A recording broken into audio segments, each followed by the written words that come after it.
Lead Well, Live Whole, the podcast where leadership meets life. Your host, Michael Sirmon, is here to help you rise above the noise, lead with purpose, and live with clarity. Let's get to it. Welcome back to the Lead Well, Live Whole podcast, where we believe leadership is more than a position, it's a way of living. I'm your host, Michael Sirmon, and today we're diving into a topic every leader thinks they're good at, but few truly master. We're talking about the lost art of communication in the workplace. My guest is Dave Trzebiatowski. He brings a wealth of real-world insight into how communication shapes culture, performance, and relationships both at work and beyond. We'll explore why communication has become a dying skill, how leaders can bring it back, and what it looks like when clarity and connection fuel a team success. So whether you're listening on your commute, in your office, or over morning coffee, lean in. You won't want to miss this conversation. Dave T., welcome, my friend. How are you? Good to be with you, Michael. I'm doing great. Thank you. So, Dave, I know we've talked a little bit about having you on the show, and communication is something you're real passionate about. But when was it that you realized that communication was going to make or break the outcome, or make or break it? You know, I'll answer that question with, I think the first time I really realized how important communication was early on in high school. Right.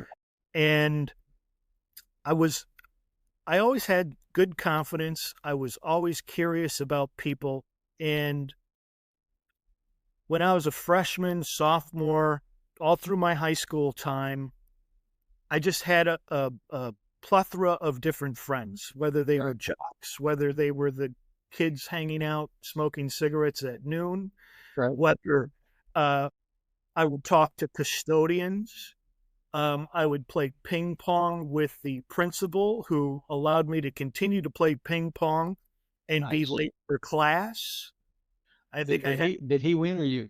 Well, that's what I was beating him. That's why we had to stay later, because he wanted to he wanted to take the game at least. But I had a teacher tell me one time when I graduated from high school, he goes, you weren't the best student, but you were always a pleasure to have in class. No. Yeah, really nice compliment. So I think, even though I probably didn't even understand it then, I just enjoyed doing it so much and getting everybody else's perspective on things and, expand that world. I was always curious about that. And then what kind of led me into, let's say, more communication, or the sales function, if you want to call it, is, when I went to college, I went for finance. I wasn't necessarily a mathematical guy or an engineering type person, but I just wanted to make things happen and start it from the ground up. And I always found that to be exciting, and I still do. Yeah, I can see that. You and I, we spent a lot of hours talking over the years, and some things work related, but most of it not work related. And you had a very interesting life, right? You're not afraid of adventure, of challenges, of trying something new. Even though I don't think you ever learned to dive. I think you skipped out on your dive lessons. It's true. Yeah. But there's a lot of other things you have done. So when you think back into your plethora of experiences, I like that word, by the way. It's the first one that's used on here. What's one lesson you learned early in your career that's never left you, whether it's communication or not related? What's that one life-changing lesson you learned? Your guest, Larry Kerr, talked about it in regards to hard work and a great attitude. Those are very important things. I will say this. I think when I got out of college and I got into sales, and I was doing door-to-door and business-to-business, and we were doing a lot of role-playing. Right. I picked up a lot of skills, but I don't think it was really until my late 30s that reading a book and going through some processes with a book called Integrity Selling, written by Ron Willingham, that I really understood that you should always go through a process. That process might change when it starts, but you should always have a plan in regards to how that meeting, that visit, I like to use visit actually, how that should go and how that should start out. Um, and then move it on from there. So uh, I've worked with some really, really good salespeople, good professional people. And whenever you get engaged with somebody that is asking you questions Right. and are curious about you, it makes people feel good. Uh, And then really through the sales process or the communication process, if you get into, some type of approach mode where you're getting some commonality, some trust, and then you go into an interview mode, that visit is just so much easier. oh yeah. Needs and wants.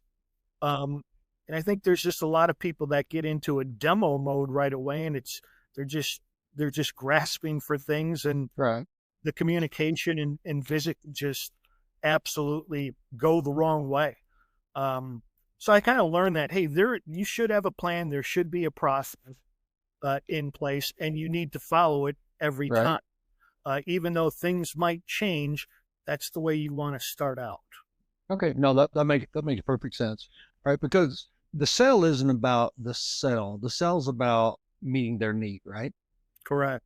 And you don't know that unless you actually have that conversation with them, because you've heard and I've heard, right, that people don't care what you know until they know how much you care, right?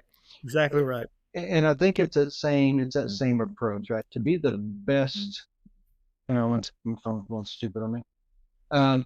To be the best salesman in the world, you have to first be the most caring person coming in. And people do like talking about themselves, and which is cool because I used to crash parties and stuff, and I would do it with people that didn't know me, but I just hear them talking, and I'd go and have fun, right? So, uh, so when you think of people in your life who are really good at communication, who comes to mind, and why? What makes them stand out? There's a couple of people that come to mind. Their faces come right to me, and it's kind of what we spoke about. They are so engaging. You feel their empathy. You feel their curiosity, Right.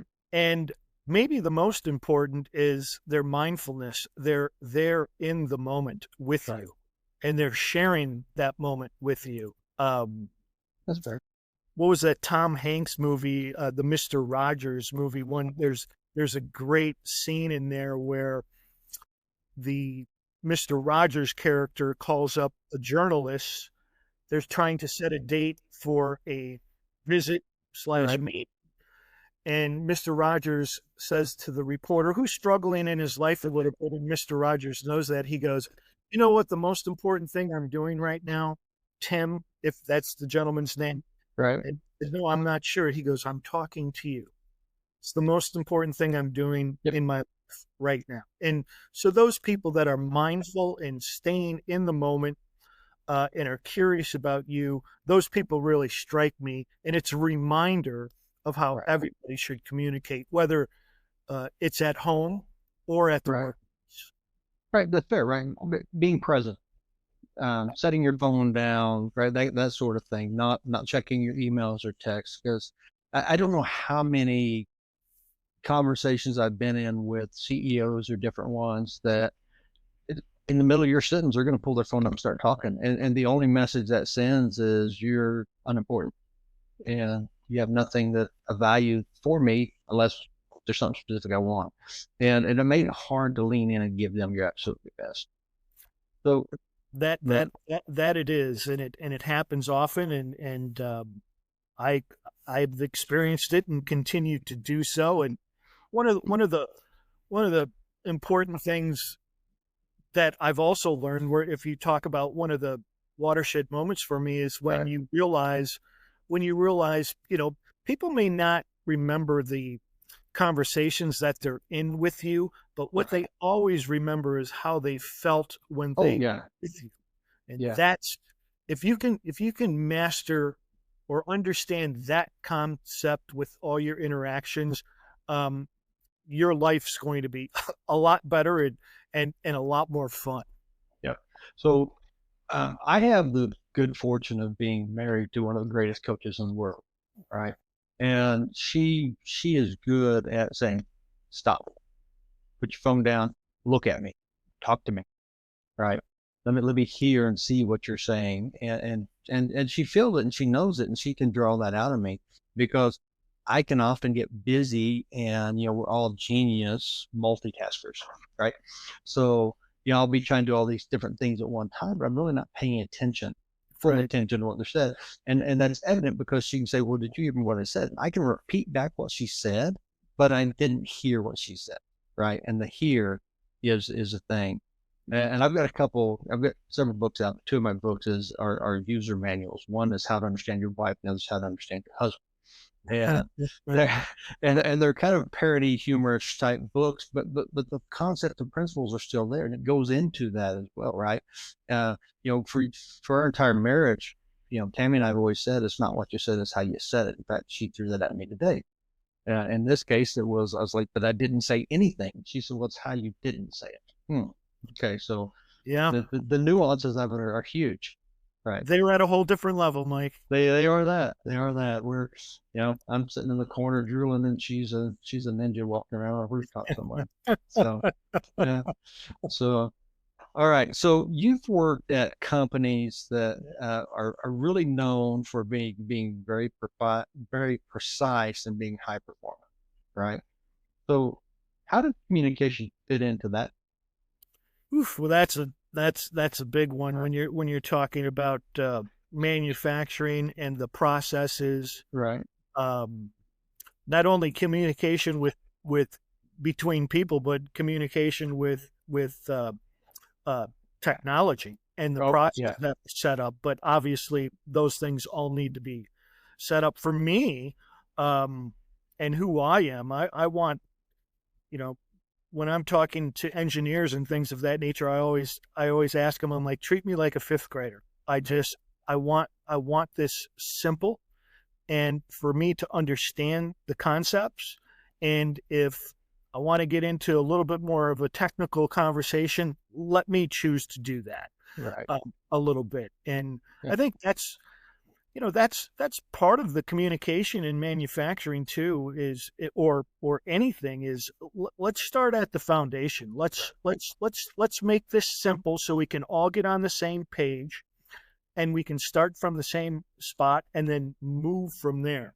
Yeah. When somebody doesn't quite, like I always ask, how long have you been in this business? What have you done before? I want to Right. understand them a little bit more to maybe get a sense of what they may understand or don't understand, Right. so you can begin that conversation and that dialogue. No, that makes sense. But then it also goes back to the caring, right? So the question lays the groundwork. You and I have talked before. One of my mentors was Scott Pryor, and his big thing was before you're in any business, you're in the people business. Yes. And even as a manager, even as a leader.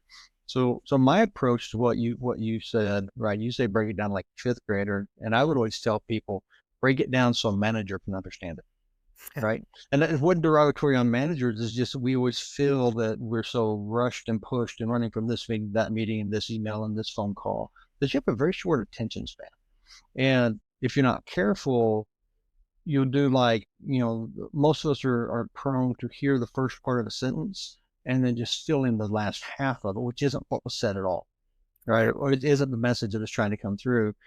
And if we're forceful enough in our personalities, then people aren't comfortable saying, "Hey, stop. That's not what I said at all." I call bobblehead, right? They're just gonna bobblehead and go on, and you're not gonna get what you want out of it. And even if but yesterday, Tammy and I went to get our haircut, and we're sitting side by side, and the young girl that was taking care of Tammy's hair, she asked Tammy if she wanted, Tammy told her, and the manager was cutting my hair. And she said, "Wait, I'm sorry. So-and-so, what did you just hear her say?" And then she repeated back. She said, "That's not what she said at all." Right. And then, okay, now tell me how you're going to do that. How you're going to approach that. And I'm like, hey, if you need to go take care of her hair, I'd rather her hair be done right. If one of them was messed up, let me mine. Smart Of move. course, right? And she's like, no, she'll never learn to do it if I don't. But I have to make sure she's listening to what's being said and not assuming she knows, which is pretty common. You So say that you say that, Michael, and I'll go back to who are the people that stand out for you? Maybe we mentioned it, but it's the people that are really calm, yeah, have great emotional intelligence, right, and are patient, and they pause and they wait until somebody has finished speaking, right, and then they may even have more pause for full understanding, so they're listening to understand yeah. and respond. I think all of us struggle with that. I sure do, and I have to remind myself all the time to be patient and don't be impatient, rushing to judgment or rushing to respond. That's fair because we don't listen to hear, we listen to respond, right? Uh, Most of the time, especially the more tense the situation or the more personal the situation is, you're just waiting for your turn to launch your defense, right? And your defense sometimes looks like more like a good offense, but we're not actually listening to what they say. So it's back to that emotional intelligence piece of it, right? And that's what the lead, well, live, whole is all about, right? The holistic approach, right? Um, how do you bring all of you into the situation and not just your fears, not just your concerns? Larry Kerr, we were talking this week.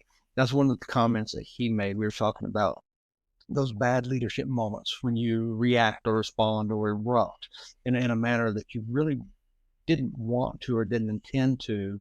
And he said, and I kind of knew it, but it was very interesting to hear him actually say it. He said, "In those moments when I do that, it's because I'm nervous, because I don't know what to say, because I'm afraid, right? So I just vomit out whatever's there. My words, not his on that one. But Sure. but we do that all the time, right? We're afraid of silence. We're afraid of that silent spot. We don't have it in our personal lives. We don't have it in our conversations. We don't have it in anything. So we want to rush in and fill that up, right? Because used to you would respect someone who took the time and paused and dug deep into that well, right? To pull up that wisdom. But but now, because we're such a push button society, people take that as though, well, you're slow. That's not necessarily true, right? You're I, contemplative. I couldn't agree more. And this is not one of my this is not one of my great skills, but what you said is very poignant. And I would say silence is extremely powerful, more powerful than I understand. Right. I think it gives both sides who might be in maybe a combative situation, or maybe it's confusing for both, a little bit for a reset. Right. Mm. And I would equate it, like jazz music. I mean, silence in jazz and Yeah. silent moments in jazz are very powerful for that beat that's coming Right. next. And it is a that is a skill that needs continuous work and development for most of us, especially in today's society. No Right. question. Yeah, I agree with that. Yeah, because honestly, for a large part of my career, the most use I had for silence was in negotiating.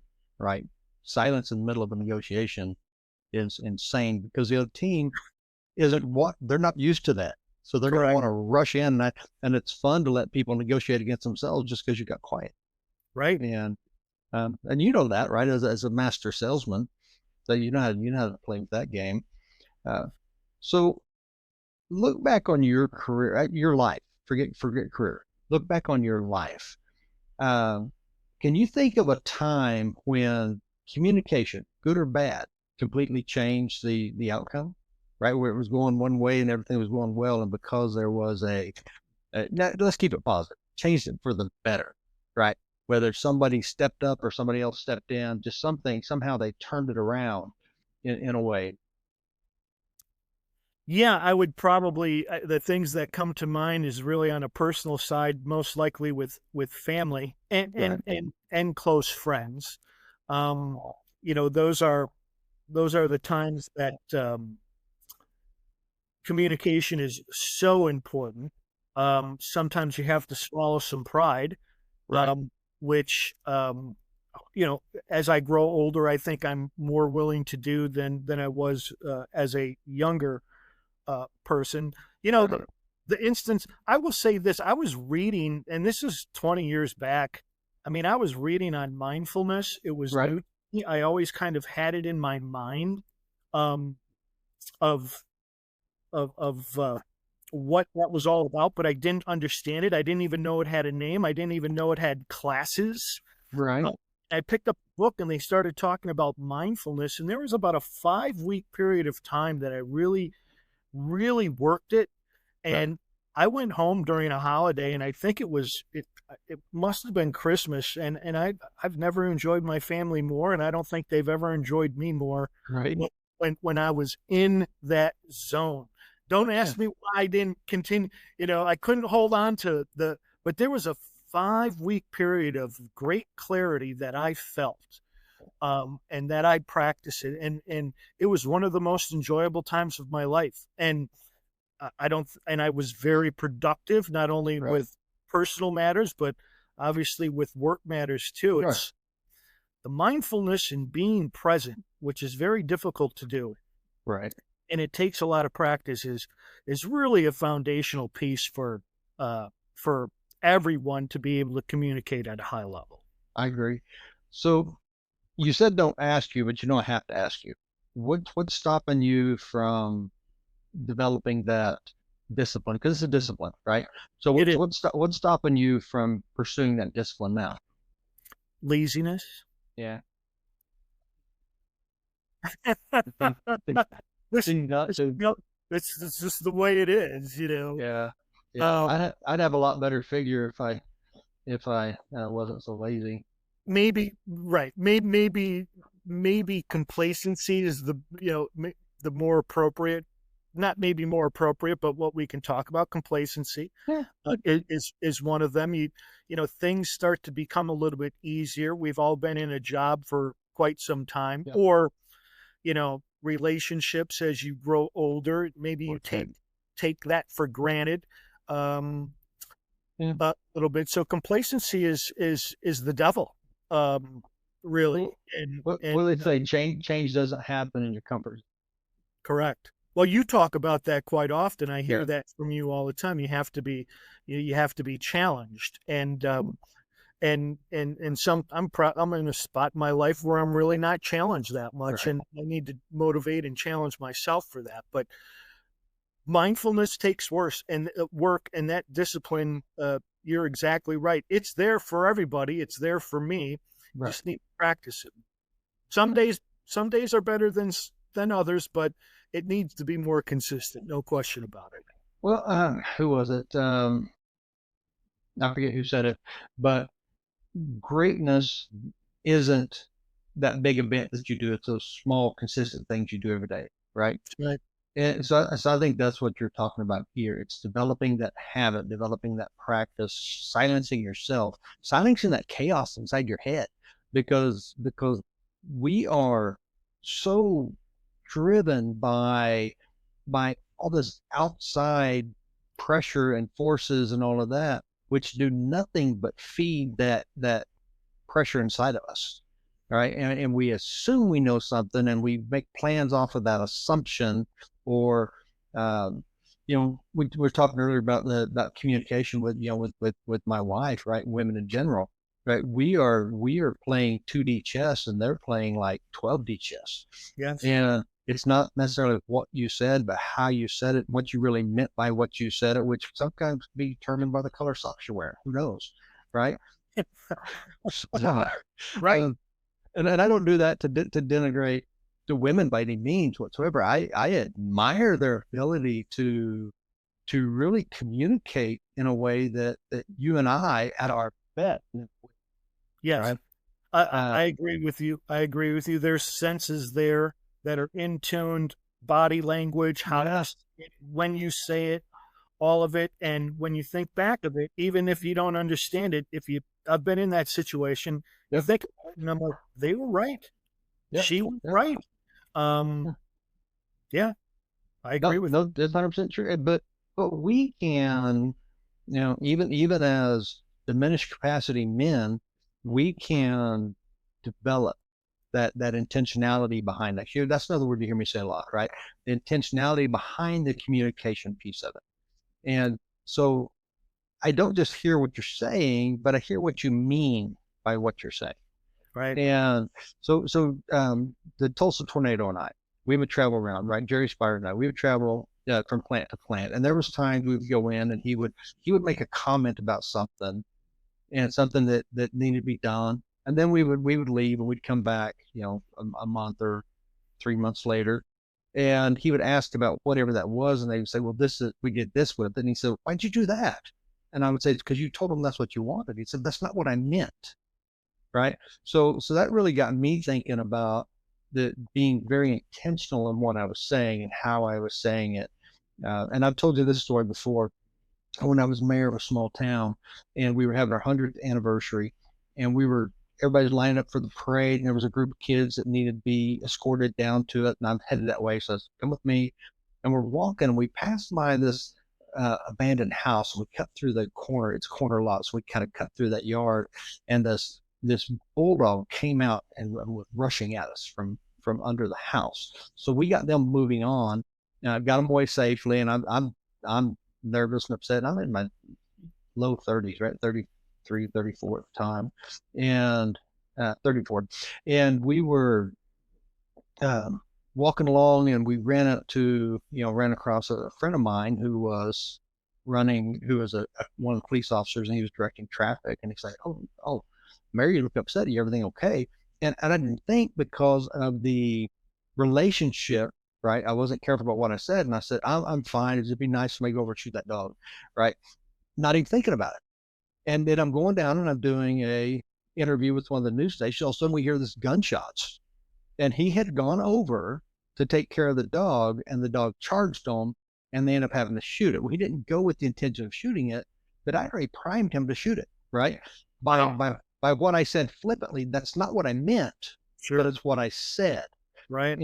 But we see that every day in life, in our homes and in our jobs, and it's since we can't read each other's minds, and most of us are not focused enough really to look and understand and be present enough to hear what's being said. There's a lot of things that go wrong, and a lot of energy goes into fixing those things that went wrong, which could have been avoided in the first place, right? Couldn't agree with you more. And I would on the business side of things, internal communication, external communication, that is actually, I do catch that quite often, and it's one of my pet peeves in regards to here these people are face to face, and you can realize while you're in the room that they are talking about two different things, and there is still no clarity. And when we're in a meeting next week, we're going to be in the same place as we are today. It's a big waste of time if you can't get that right. So what do you do in those moments? Ask questions, Yeah, and open-ended questions, and have them expand in regards to what is your intent, what is your goal, what do you mean, and then to the other person maybe, are you fully understanding? Do you agree? What is your position on this? And have them work it out. But you're right. You cannot assume. My mother, my lovely mother, got into the real estate business, and she used to talk to me about the real estate business and her selling houses. And she'd always talk to me when I would come home and say, I'm going to show this house tomorrow, and I'm going to show it to so-and-so, but I think the kitchen's a little bit too small. Or I think the backyard's, and I'm like, Mom, don't do that to yourself. Take that away. Open up your mind, and all possibilities are there for you, but do not box anybody or yourself in a corner of why something's not going to happen. It's not the right way to go about things. No, because your thoughts shape your perception, which then shapes reality. Correct. Because you're going to start acting like it or assuming it, and you'll respond to that from the lens of your bias. Right. So you remember the library that Tammy and I had bought and renovated, and we went to sell it. It was, we had the price that we were going to sell it for. Tammy had the price, and I agreed with her because I'm smart enough not to disagree with her on it. But we went to our realtor that we'd worked with in that area, and she said the price. He said, "Oh, you'll never pay that price." And I was so proud of Tammy because she was like, "This is the price we're selling it for. You're either on board selling it for this price, believing we're going to get it, or we'll get another realtor to do it for you." Right. Right. I mean, it was bold and it was front. It's straight up. And he was like, "Whoa, whoa, whoa. I'm not saying I don't." And she said, "No, you just said you didn't think we could." So Right. if you can't believe it, that means you're not going to try to sell it for that. Right. Yeah. You have to know your audience, and she knew her audience and said, She did. this is not going to go down the correct road for us with this person." Yeah. Yeah. And it just spent years honing her bullying skills with me. So she, no, just joking. But she did. She knew what the market would do. And we actually had we signed everything. And before we actually put it on the market, we had actually had a full price offer for it. And so, and he came back and he said, "I was wrong." So you So, stayed with that. oh yeah. No. Once she got him an agreement, he's a really good guy. We bought Yeah. different things from him, but just getting him into that same mindset. But then it made me sit back and think about our, we've been married 38 years now, and looking back through our marriage and thinking, okay, how many times has she done that to me? Right? maybe a little more subtly, but it worked out. You married up, Michael. I did, right? What did Kerr say? Kerr said that we outkicked our punt coverage, right? That's what we did. Your punt coverage. You outkicked your punt coverage. Definitely outkicked. And I've said that from day one. And my hope is that someday she doesn't wake up and realize that she could have done a whole lot better. Right. So fortunately, she's committed enough time to it right now. And she doesn't like wasting anything. So she won't want to waste all those years. Well, I can tell you, she's not wasting any of her years spending time with her husband, Michael Sirmon. I can guarantee you that. Oh, we were having fun. We enjoyed life together. So we actually started another podcast, and it's called Every Mile with You, and it's based on our 38 years of marriage, right? Our travels and our things that we experience, and we're about to take off and drive cross country. We're going to drive up to from here over to through Wyoming and Oregon and down to California and back. And so we're gonna capture all that as we go. So it'll probably start off really fun and exciting by the time we get Kansas, and then somewhere probably around Idaho, it might be less fun and uplifting. And then and then towards the end, she'll be in the back seat of the car, and I'll be in the front, and I'm talking. No, I know you're joking. I know you're joking, but don't put yourself in a box. We just I know. No assumptions here. No. She and I, we have driven millions of miles, and she's my favorite travel partner, and I'm her favorite travel partner. And we still, even after this much time being together, we still learn something new from each other every time we travel. How exciting is that? And it really is fun, right? Because people are not that single layer that you see, right? There's multiple layers there, and there's things that drive them and things that push them. And when you take the time and get rid of all the distractions to understand that, it makes sense. Yeah. So when we first started talking about the podcast, you coming on, and I asked you, well, what do you really want to talk about? And you said, really, the lost art of communication. So, and it got me wondering from your experience, what do you think caused us to lose that? Right? How did it become a misused tool instead of a true art form? I think technology has things to do with it. It's much easier to send a text, to send an email, than to have a conversation.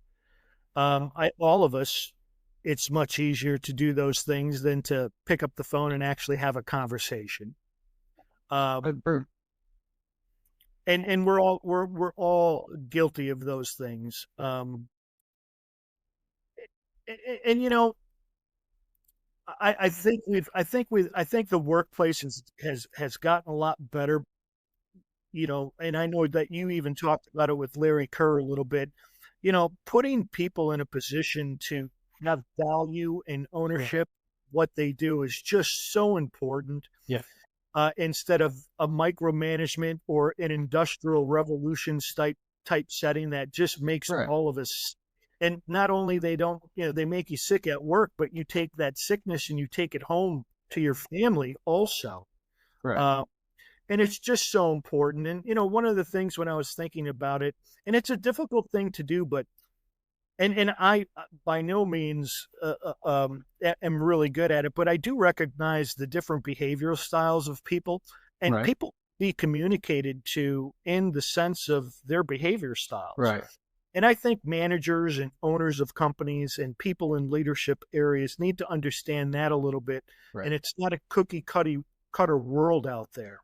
And to make sure that somebody does feel they're important and enjoys the time that they're with you, you have to learn how to communicate on how they would like to communicate. Right. Some people are very interested in relationships. Some people just want the facts and let's Right. move. Some people are plotters to where is all they want to do is appease their boss, Right. might need a lot of information and make sure that they feel comfortable. So there's all different types of stuff out there, and I think leaders really need to recognize that in regards to their engagement with their employees. Right. No, I agree with that. So you're a student of people, right? And I tried to watch and observe and learn, especially on the leadership piece of it. And one thing that I think we miss is that communication isn't saying what I want to say. Communication is ensuring that you hear what I'm trying to say, right? Which is back to the different styles. And different generations communicate differently. Different You go into the classic personality styles themselves, right? The Myers-Briggs and that kind of thing. I worked at a company that I wish I could remember the name of the test, but you actually got a color code. This was your primary color. This was your secondary color. Sure. And everybody had their color on the outside of their office. So when you walked up, you knew whether I needed to bring a full report or whether it's just a highlight. And because Tammy is a communicator, right? She's an incredible writer, great communicator, good artist, and she talks the way she writes. And so you get immersed in the story and into the question or into whatever it is that she's presenting. But if you're not careful, if you don't invest the time in that, then you want to try to push through it. Well, you're not going to push her through it because it's outside of her comfort zone, especially once she started into it. Same as with me, right? If you want me to give all of the detail and everything behind how I felt and all that while I was doing it, you're not going to get that because I don't even understand it enough in myself to be able to communicate it. But you see that at work, right? And you'll see somebody, and what she would catch me doing is that somebody's on the phone, and I just want the bullet point and go. And I would tell my team, I said, just give me the bullet points because I'm immersed enough in the details that I understand. Just give me the bullet points. So if they don't get there, I'm on the phone and my hand is going around in circles, like speed it up here. You're a doer.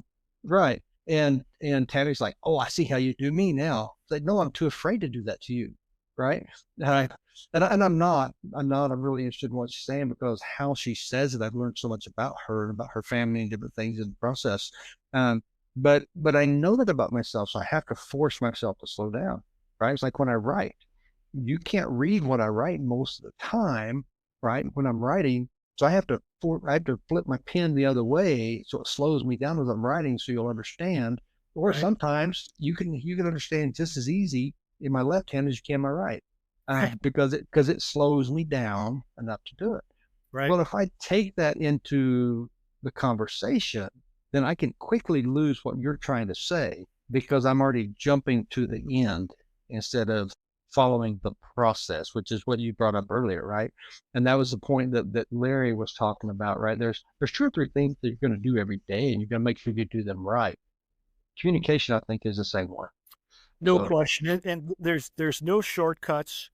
And every time you engage, you have to start over again from the beginning. There's no yeah, short. I think there's probably a lot of companies, and been working for small companies here over the last, 30 years myself. right. But I think there's a lot of effort in the area, but it's a slow train Yeah, because it takes a lot of work, and it's very difficult. yeah.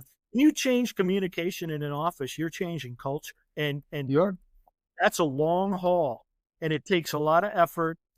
And when people change in and out, you got to Yeah, start all over again.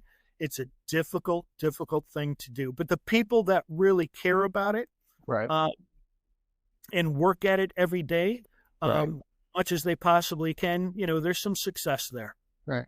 Uh, but it's going to go back to the leader, right? The leader's going to set the vision. All my life, I've heard, as goes the head, so goes the body. No And question. so if the leader cares about it, everybody's going to care about it.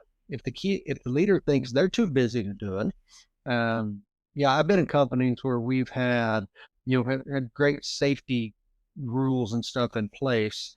And if some leaders, they'll come in, they're like, well, that doesn't apply to me. I'm going to do what I'm going to do. Well, I'm like, wait a minute, but if you don't follow it, then how can I hold this guy accountable if he doesn't follow it? Right. Yeah, And two sets of rules yeah, are very difficult to set up a positive yeah, culture, and you'll appreciate this in regards to your background. Um, you know, it's kind of losing. Let's hold on for a second.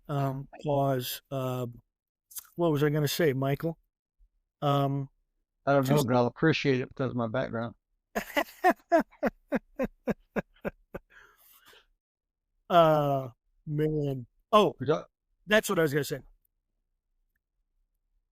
Culture, and when the head is not with the body, Right.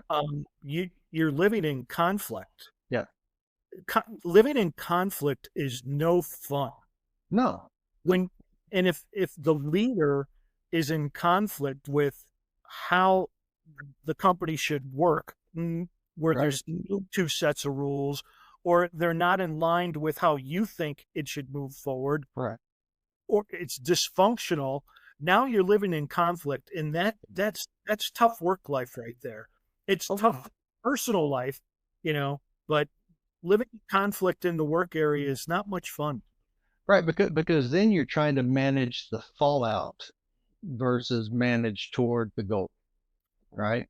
And And I would and to that I would also say the level of caring right. can start to decrease Yeah. very, very quickly. And Yeah. and now you're in a no-win situation.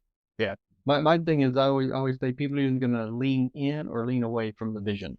Right. And sadly, there's a lot of companies with no vision, right? One company I was with, and we were talking, and I was up to the executive level, but I was talking to the private equity that owned us, and and it was kind of a Jekyll and Hyde type thing. And so I was talking to one of the partners, and I told him, I said, the problem is there's no vision for what you want from us, what you want us to be.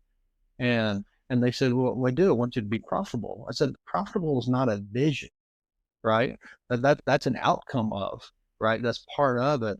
But the vision is who we are going to be. Who do we take pride in being, and how do we know we're going to serve our customers, and how we're going to approach that? And I think a lot of companies don't have that. They especially don't have it around communication. I totally agree. You asked me in regards to being mindful and when are you going to change that, and I talked about, well, maybe I'm a little bit too lazy, those types of things. What that Yeah. comes down to is not understanding your mission statement, which Right. I'll get to, and then the other thing is you don't have the goals or goal clarity to bring on achievement drive, Right. and those things need to be set to get this thing in motion. Yeah. No, that's true. 100% true. So I think what that does is opens up a lot of blind spots within the organization itself. But since the leadership really sets the direction and sets the tone, their blind spots dictate a lot of it. So if you think back to just leadership in general, what are some of the biggest blind spots that you think leaders have when it comes to how they communicate? And we've danced all around it, I think. But Yeah. how would you sum all that up? Yeah, no, you touched it. And how do you make your employees feel when they're with you? Yeah. How do you make them feel? Um, I think that's I think that's a foundational piece Right. of it. And you know, you have to have and some people are just naturally good at it, and Right. natural leaders and naturally good people, and they know how to communicate, and that's a Right. lot easier. Some people have to work at it, Yeah. and some people don't necessarily understand it. Yeah. But all of us on planet Earth is all about how do you make somebody feel when they're Right. with you. It's Right. just so important. Yeah. No, 100%. Yeah. And we talked about it earlier, right? The different generations are going to respond to different things, going to feel differently about it, right? Some you need to give more information, some less information, some more just to direct, and guide them step by step, and some you have to give them, here's the end goal, and get out of their way. Right. So what do you think the unique challenges are, or even opportunities we have, right, to bridge those different communication styles, right? What can we do? What practical thing can we walk away from today and say, I can employ this? The relationship with your leaders is really important. Right. And and and whether you have an opportunity to make a difference or whether you identify that you don't have an opportunity to make a Right. difference. But consistency, and I think you and Larry Kerr talked about it yesterday, every day, come in and be consistent in regards Right. to how you communicate and start from step one. Yeah. And organically, hopefully that starts to change, Right. not only communication that you have with your leadership, but then maybe how that leadership starts to communicate with the rest of Yeah. the office. Yeah. And you might be able to make an impact there. And that's where I would start. And then if you feel your gut feeling that you're to a point where you can now have an open communication Right. with leadership in regards to what you experience on a daily basis, Right. whether it's good or whether it's bad, and how you would like things to be changed, then by all means, take advantage of that opportunity. And maybe you find out if you don't have that opportunity, maybe you need to go someplace else. Right. So it's interesting in different companies, right? Because I've consulted in different things and go around different companies and a lot I've worked in, and they all invariably do that engagement survey, right? Once a year they do the survey. So you're talking to the people one on one, and the story you're getting isn't what's coming through on the survey, right? Right. Because they don't feel or don't believe they can honestly respond to this anonymous survey, right? And say this is the truth about what I'm experiencing, what I'm dealing with. And I've seen some incredibly toxic cultures, come back and score as though they're a world class organization.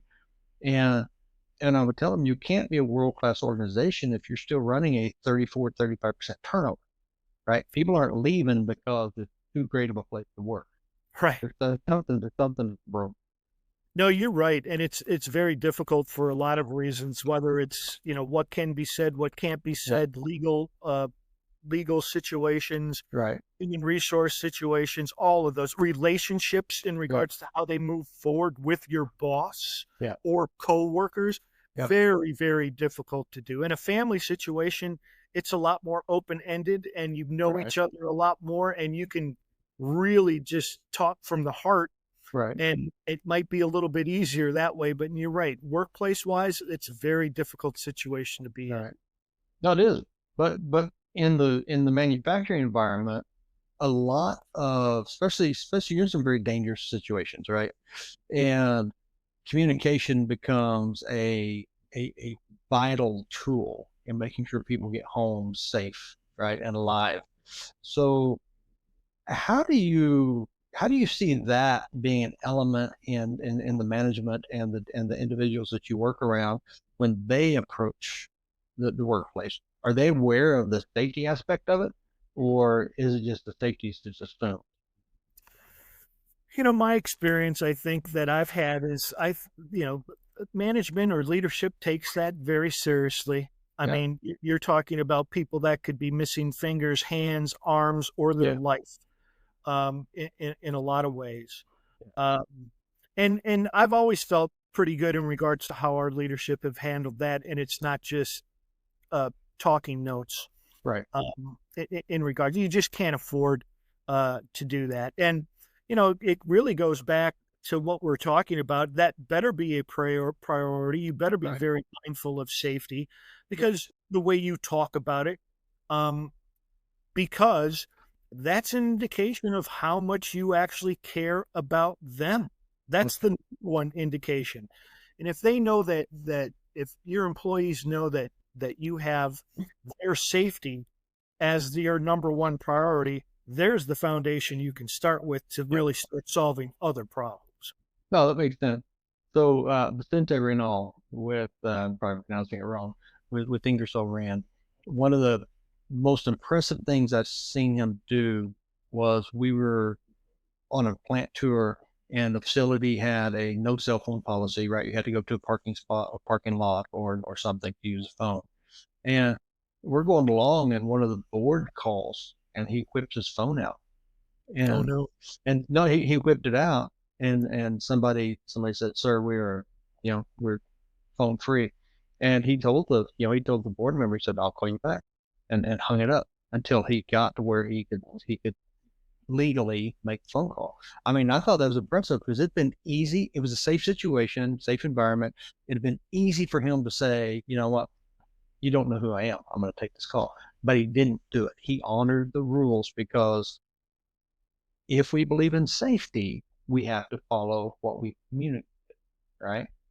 Um, And there aren't two sets of rules like we no, talked no, about before. Everybody should be living under the same rules in regards to how yeah, they're set. Would have been more impressive, Mike, is if he wouldn't have opened up the flip phone. yeah. Well, not every plant had that rule though, right? And but it made me stop and think about the safety orientation. Then did we communicate effectively that there were signs on the wall when you came in, but we talked about the steel shoes, the steel-toed shoes. We talked about the safety glasses. We talked about all this stuff, but no one said in that communication that, hey, we are cell phone free or cellular free, so you have to step into a parking lot to use phone. So that made us then change what we were communicating to, so we would be more intentional about it and communicating what we really expected. But Right. he took it with grace and took it in stride, and I really appreciated it about him. Um, but a lot of the leaders that I've worked with and around and some for thought that they were amazing communicators. When the reality is they were not. Right? Just as like there's times that I thought I was really communicating what I wanted and I wasn't. And I think there's probably some clear signals in the environment that it's not as you're not as effective as you think you are. Um, would, but what would those signals be, right? What is as a leader on this call that's listening to us talk that says, I am the best communicator in the world. What signals could they see in their environment that says you're not, even if your team's afraid to tell you that? It's a great question. And, the first thing is everything we're talking about takes work. Right. It is a talent and it is a lifelong endeavor to get better or even stay where you're at. And you can digress on Yeah, a daily basis as we talked about. right. Um, eye contact, body language, um, all of that. Right. When you have a conversation and both of you are mindful and in the moment of a Yeah. conversation back and forth, and you and I get into that and have had those Right. experiences, it's so enthusiastic and it's so fun. And Yeah. you just want to spend more time with each other. And what have I known you now for 15 years? And Right. there's periods of time we'll go in and and we'll talk and text and things of that nature on a consistent basis for about 60 days. And then maybe there's 6 months that go by where we won't. But we'll put conversation up for right? That's very true. Just like good friends, Yeah. just like good Yeah. friends, no question about it. But you'll feel a comfort level, and just the realization of, getting commitments of understanding that Yeah. we're both on the same page, whether you agree or don't agree, asking for commitments or confirming somehow that both of you understand each other Right. is an important part about it also. Right. Yeah. Yeah. I mean, to me, you start seeing a lot of unmet expectations, right? Right. Because you didn't, like you just said, because I didn't really understand what you were asking for. So I gave you what I thought you were wanting, which isn't really what you wanted. Right. Which creates confusion, which creates distrust, which creates anger, right? You start seeing the team jockeying amongst themselves to see who can have the seat closest to you, type thing. And which I think is real, and it takes the energy away from the mission and puts it on trying to keep everything settled enough so we don't get fired today, right? High turnover rate, especially among that leader's team. If their direct reports are constantly jumping ship or trying to get out from under them for whatever reason, it's a clear indicator or a good indicator that, one, you've either trained them so well that they're hungry for that next opportunity, which is doubtful, or that they're looking for something that they can feel successful in. This is back to what we talked about earlier, back to that feel.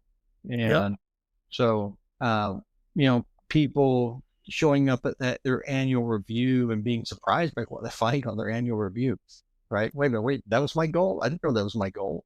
And, and you and I both know that the review really is a communication tool, and it's just part of your communications from the entire year. And people think they communicated well, and they show up and it's like, wait a minute, I've had a 98% quality rating, expectation. And, the whole time on my boards out here, you've said I've had a 93% is what my goal was. So that kind of disconnect, I think, says that we're not as clear or concise as we. And you're talking, and I had this thought today, actually, a little bit. I think sometimes it's very difficult to do in a workplace when maybe your manager or your boss, and you're going through that process of evaluation. Sometimes the difficult of communication really is they don't want to open up their own warts while they're done. Vulnerability.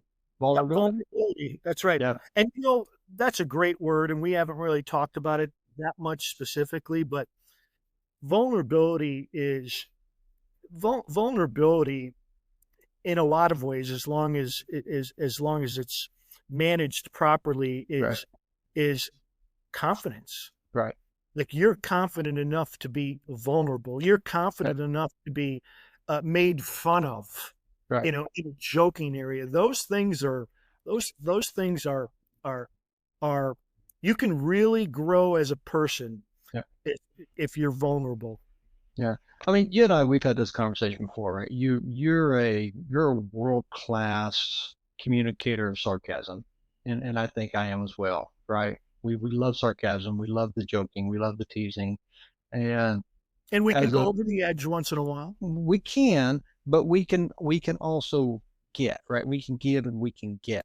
Correct. And I tell people all the time, if you're in an environment that, say if you're working for someone who has the right to pick on you and tease you and mock you and make fun of you, even in fun, but you don't have the right to return it, then that's an imbalanced relationship, right? Because that's quickly abused and becomes abuse. Right. And you have to be careful, because people don't. The President of the United States walked up to you, Dave, and started making fun of you for whatever reason, because he knew you well enough. There's no way you'd be comfortable making fun of him back, right? Not publicly. Correct. Right, because the position would stop us from doing that, and not the Secret Service people with tasers all around it, right? That wouldn't stop us. but but did that position. And I think in the workplace, it's the same way, right? The CEO can come up and say something, or the director or one of the managers come up and do something. And because we're not confident in who we are, which I love that word, because we're not confident in who we are, we don't hold ourselves to in that worth that we have and just respond back, right? And we allow ourselves to get in this imbalanced relationship. And because we're not equally yoked, then it quickly becomes a burden and becomes chaotic. And next thing you know, one of us is, not happy and we're looking for something else. Right. No, to totally understand those, Yeah. to be in the same line, of somebody's, like, I don't really spend much time on titles, Right. you know, uh, Yeah. right. I mean, it just, we're all equal. And what are you bringing to the table every Yeah. day? What are you bringing to the table for us to all become better? Right. But those lines are skewed, and Yeah. there's a lot of ambiguity for that. It's a Right. very difficult thing to understand, no question. But there is, but I think that's where it's up to the leader to ensure that they're establishing an environment and a culture that allows that vulnerability, right? And it's not, and that openness and that trust and all that. And vulnerability is not, and I said this many times and I'll say it again, it is not sitting in a conference room and telling all your deep and dirty secrets. That is not vulnerability, right? 'Cause I've been there. And so they, come in and say something that nobody else knows and they think, okay, there I was vulnerable. That is not. Vulnerability is when, when they're struggling, they know they can come to you and you're going to listen, and there's times you're manager and there's times you're coworker, right? And when you're gonna support them and help them find their way through, and then at the same time you can go to them, right? So Larry Kerr, what I really like about Larry, and I know I talk about him on every episode, Scott Pryor, same way, a lot of the Eagles, right? Even Jerry Spires to a degree. Uh, they would come and they would talk and I would say, hey, this is what I'm struggling with right now. Right. And then you could be part of that solution, finding that solution for them. But that requires trust, which, I have to believe that you have my best interest in mind. So when I bring it, you're going to help me find a solution. You're not going to undermine me. You're not going to mock me. You're not going to, and whatever I say is going to stay right there with us unless it has to go somewhere else. And then that works both ways, or actually works across the spectrum. And peer to peer running a machine or sweeping the floor, or from the janitor to the CEO, right? You have to have that ability to connect. And it's when we start thinking that I'm here, you're here, so I really can't talk to you, or the one I hate is, well, you really got nothing to offer if you don't have a degree, right? So I'm not going to listen to you, even though you have 40 years of doing this job very successfully, right? But I'm going to ignore it because of that. And I've been in some environments where, because your degree is not from this university, right?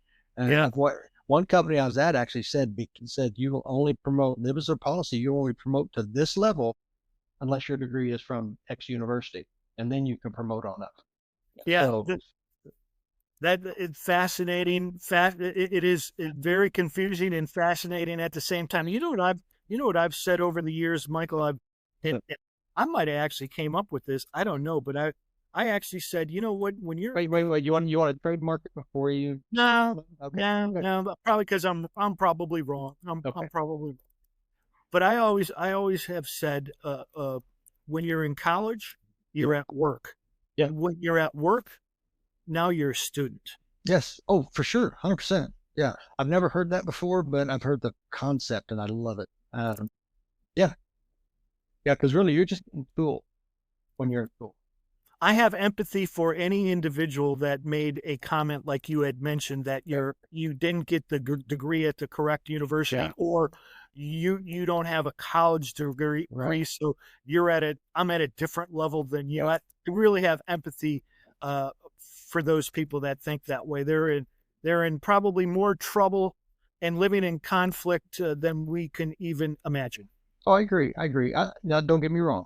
Degrees open doors. Relationships open doors. But once you're there, it's up to you to be successful. Right then, it's what you bring to the table. It's what you packed in your lunchbox when you show up. That's correct. I love Jerry Spires. He'd always say, you can fool anybody for a year. So no matter what opened that door for you, for a year, you can fool everybody. But within that year, your true ethic, your true character is gonna show. Right. So I know we're starting to burn time here, but I did want to ask you, right? Because again, communication is a passion of yours, passion of mine. But if you could give the leaders around you, the leaders that are listening, right? What are two, three, four simple practices that they can use that would help restore communications on their teams, in their families? I would say that, first of all, this is not a cookie cutter world that we live in. Even though you want to stay consistent, it's not cookie cutter. Yeah. And you should be very curious in regards to the people that you manage and who they are. Maybe to a certain degree, their personal side of things, possibly, depending on that relationship. But you should be very curious in regards to who you're leading and who that person is. And most of all, always lead with integrity and empathy. Right. And when you have those foundational tools, then I think that breeds open-ended communication and allow that person to expose themselves to you. So then you can figure out the best way to move forward and for success for both of you and your company. That's fair. I like that. I've always thought it would be fun, and I've done this a few times, but not as much as I wish I would have now. Looking back, you're always smarter looking back than you're looking forward. But the important meetings, no computers, no cell phones, right? Because that way everybody is part of it. Everybody is engaged. And I've been in some meetings that were pretty high level meetings that were, well, you couldn't have a cell phone, but everybody still had their computer and they were still aware doing all this stuff on their computer. And they weren't really involved and engaged in what they're doing. So it's kind of back to what I was talking about earlier. When, as a leader, when I'm walking the floor, when I'm meeting with somebody, whether it's at work or at home, right? Set my phone aside, put it in another room, turn it off, right? It's going nuts, right? Just sitting right here with all the buzzing and stuff. And I work for myself, so I'm the only boss who'd be sending myself things other than my wife. But it would be so easy just to reach over and grab that and flip into it and figure out, hey, what's this really, what's this about? Which says, again, you're not important, but also mean I have to, a study said that, that a driver who's on their phone, driver who's doing whatever they're doing on their phone in the car has the same cognitive awareness as somebody who's inebriated. And so we wouldn't want to work for somebody who is drunk and take our direction from them, but yet we are, because they're only partially there, right? And I forget how many minutes it was from the time that you disengage to answer a phone to get back it takes to get re-engaged in that fully engaged in that conversation. I mean, it's 3-5 minutes, something like that. So, the thought that, well, I'm just going to look at this and be right back in is 100% not true. Because you do have to stop your thought process, re-engage your thought process, get back up to speed on what was being said. And yes, I do a lot of things that, simultaneous, but I don't do any of them well simultaneously. Right? You're exactly right. It's always amazed me, and I've experienced, just like you said, it amazed me that people would travel 4 or 5 hours or take a flight with a group of 2 or 3 people to come in for a meeting, and 2 of them are on a computer. All the meetings going on. You spent all this money, all your time, and now you're answering emails during this visit. And you know this, Mike. I mean, when I was new into manufacturing, it took me 6 years before I even felt that I could even consult anybody in anything that was going on in the marketplace. And this is all about connecting dots. and putting that community together in regards to what people do and where they bring value and paying attention. And you're right, when you're in a meeting, maybe it's not totally directed to your responsibilities, but you can always pick up a couple of nice nuggets to Right. start connecting dots for your overall ability to do your job and grow as a person. Well, and plus you're in that meeting because you have a perspective that's needed, Right? right? And the and an environment where I feel that I don't have a voice in the meeting because it's not my direct department, or I don't have observation or insight, is not really a healthy environment. And because, none of us see as clearly as all of us. None of us hear as clearly as all of us. None of us understand as well as all of us. So to get that environment in place that we can actually talk and share and be open and trust and vulnerable and whatever word you want to throw out there, is, I think that's a hallmark of a great leader, when they can build that culture, when everybody is free, when you can debate and you can argue and you can walk away still knowing that that person has my back. That's huge, No right? question. What's important to you, what should be important to you, and that may not be important to me, but what is important to me. And maybe that helps internal communication too, in regards to, this is why I'm asking for this information. I'm not trying to waste your time, but Right. this is why I'm asking for this information from you. Totally agree. 360. Yeah. Now, I think respecting and honoring people's time, I think is another huge deal on communication. Correct. Right. Correct. Yeah. I've, to your point a minute ago, right? I've flown into different states or different countries. I've been sent to some of those states and some of those countries to take care of a specific issue. But yet the whole time I'm there, the person that sent me, or the person that knew I was there on this particular mission, wanted me on phone calls or Zoom meetings or something, right? The entire time I was there. So I would be on 8-hour flight or 8 hours travel to get there. And I did nothing but sit on meetings regarding some other facility. And then I would leave and then have to deal with the stuff I should have dealt with while I was there. Right. Right. And that's because we all say it. I don't own my calendar. I don't own my agenda. But part of communication is owning your calendar, is owning your agenda. So Jerry, I remember I loved working for Jerry, right? One, because he did have a rule that if you make a commitment to be on a call or to do something, that you honor that commitment, right? And I was in my office one time and I had just like a couple minutes before this meeting started, and he saw something on the floor he didn't like. He came up in my office and he shut the door and he said, "Let the butt chew and commence." Of course, Jerry, I'm changing the words a little bit. And I looked at him and I said, "You have 2 minutes," or whatever it was. I said, "Because I have a call and that guy I work for is very insistent. If you've made an agreement, you're on that call." Right. And he stopped and looked at me and said, "When you're done, come see me." Right? Because he did respect your time. He did respect your commitment. And I understand that if it was something that was super urgent, he would have said, "Yeah, but we need to talk about this right now." And that's always they're right. But not everything is always that urgent. Right? Not every meeting, not every conference call you're in has value. Not every conference call should have happened. Matter of fact, 99% of them probably never should have happened. And so somebody somewhere says, "I don't have a job and I need to fill up my hours." That's correct. Yeah. Yeah. So, so anyway, so to me, those are huge ones. And I'm well into your time at this point, and I do appreciate the time that you've given me. But I do want to ask a couple more things. How do we balance the need for speed and efficiency with the need for depth and clarity in our communication? Right? Because they're both important at different times or at the same time.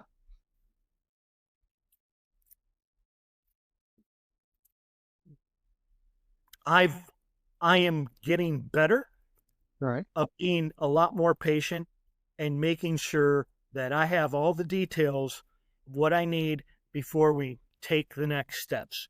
Right. With our society and who we are as a people and how our culture, it's, short attention spans. Everybody wants to get things off their desk and move on to the next. Right. That is important.